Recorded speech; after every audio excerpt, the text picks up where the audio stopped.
o Evangelho para que eles assim viessem dar continuidade ao que Jesus estava pregoando. A palavra de Deus vai dizer que Jesus pede para os discípulos irem para o barco e adentrar no mar. A Bíblia vai dizer que o Senhor, ele à parte, ele vai orar, despede a multidão e chega um momento em que esse barco que está com os discípulos passa por uma tempestade naquele mar. A Bíblia Sagrada vai dizer que nesse momento os discípulos estão apavorados e agora vem Jesus andando sobre o mar. Glória a Deus! Louvado seja Deus! Aleluia! Eu comecei a meditar nessa palavra que o nosso irmão Alessandro pregou essa semana.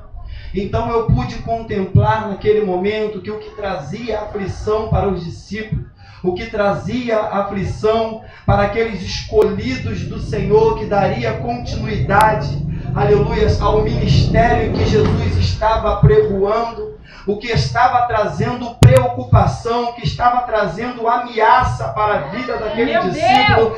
Jesus quis dizer, naquele momento em que ele andava sobre as águas, que aquilo que traz aflição para a minha e para a sua vida está debaixo dos pés dele, e que ele tem todo o poder nos céus e na terra para poder operar, aleluia, na minha e na sua vida. Jesus está querendo dizer com essa palavra que a tempestade pode se levantar contra o seu ministério, contra a sua casa, contra a sua vida, mas ainda assim ele vem andando por cima, porque Lucas capítulo 1, versículo 37, vai dizer que para Deus nada é impossível, e sendo Jesus o próprio Deus, aquele que te chamou, aquele que te levantou, ele está colocando agora os seus problemas debaixo dos pés dele, a ponto de te dar poder para poder andar sobre os seus problemas, porque foi isso que aconteceu. Porque Pedro, quando olha, diz: é o Senhor mesmo, mestre. Ele diz: sou eu que estou aqui. Ele diz: então diz, aleluia, que eu vou até o Senhor. O texto vai dizer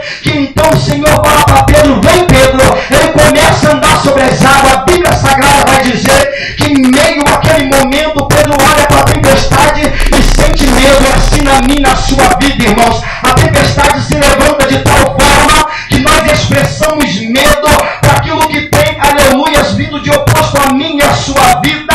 Mas eu quero trazer a alusão à sua memória que nesse momento em que Pedro ele sentiu medo, ele reconheceu que já não podia fazer mais nada, Walter. Ele vira para Jesus e fala: Senhor, me salva. É a nossa missão aqui hoje na terra, irmãos. Se colocar como servo de Jesus, se colocar como servo de Deus e acolher aqueles que estão com medo das suas provas, com medo das suas adversidades, e que às vezes lá dentro da sua alma está dizendo: eu estou precisando de uma ajuda, eu estou precisando com que me salve. E de que maneira Jesus ele vai falar isso contigo? Pode ser da forma que ele falou com Paulo naquela visão que tinha um jovem do outro lado da Macedônia dizendo: vem aqui porque nós estamos precisando de ajuda. A igreja de Cristo, irmãos, ela foi levantada para poder fazer a vontade de Deus, e ainda existem pessoas nos dias atuais, não é o caso da nossa igreja hoje, que tem tomado posse dos templos, que tem tomado posse do campo, que tem levantado para poder se enriquecer, para poder dizer que faz alguma coisa. Mas se Jesus não tiver no negócio, irmãos, ele não faz, ele não canta, ele não louva, ele não manda, ele não evangeliza, ele não faz nada. Mas quando Jesus ele está no negócio, aleluia, a obra começa a acontecer, o ministério começa a andar. E nesse momento Jesus acalma a tempestade, vai para o outro lado, começa a pregoar em Cafarnaum, e Jesus se declara o pão da vida, o alimento necessário para que todos estivessem de pé e continuasse a sua caminhada.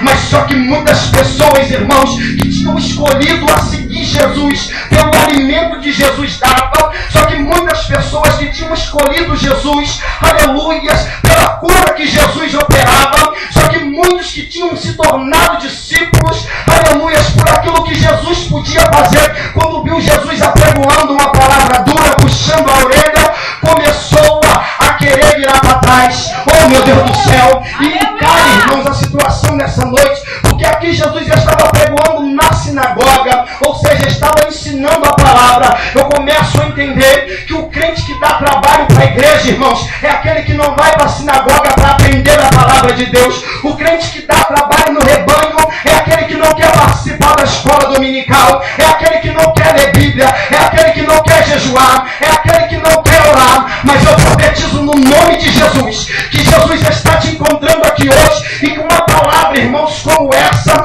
está, aleluia, chamando a sua atenção para poder buscar um pouco mais a palavra, porque nesse momento muitos viraram as costas. Vira para o seu irmão do seu lado nessa noite e diga para ele assim: irmãos, muitos viraram as costas para Jesus. Diga para ele: aleluia, muitos viraram as costas para Jesus. Mas diga para ele agora: aleluia, eu dou graça a Deus pela sua vida, que fez como Pedro, que tomou, aleluia, um passo à frente e disse para Jesus: nós não podemos ir por outro caminho, porque só o Senhor é o caminho da salvação. Nós não temos outro caminho para ir, porque só quem pode salvar é o Senhor. Pedro ainda diz em Atos capítulo 4, versículo 12, que não existe um outro nome abaixo do céu, irmãos, em que nós confessamos ele e, aleluia, devemos ser salvos, a não ser pelo nome de Jesus Cristo. Portanto, a sua salvação fica com Jesus. Se alguém te chamou a atenção, puxou a sua orelha, não fique chateado, porque a palavra em todo momento vai puxar a minha e a sua orelha. Imagine se eu e você fôssemos ficar chateados com Jesus, aleluia, por ele chamar a nossa atenção. Imagine o que seria da igreja. Oh meu Deus do céu, louvado seja o nome do Senhor. Nós precisamos reconhecer que precisamos ter maturidade, precisamos melhorar, precisamos aprender da palavra para nos manter de pé. Amém? Se coloque de pé em nome de Jesus.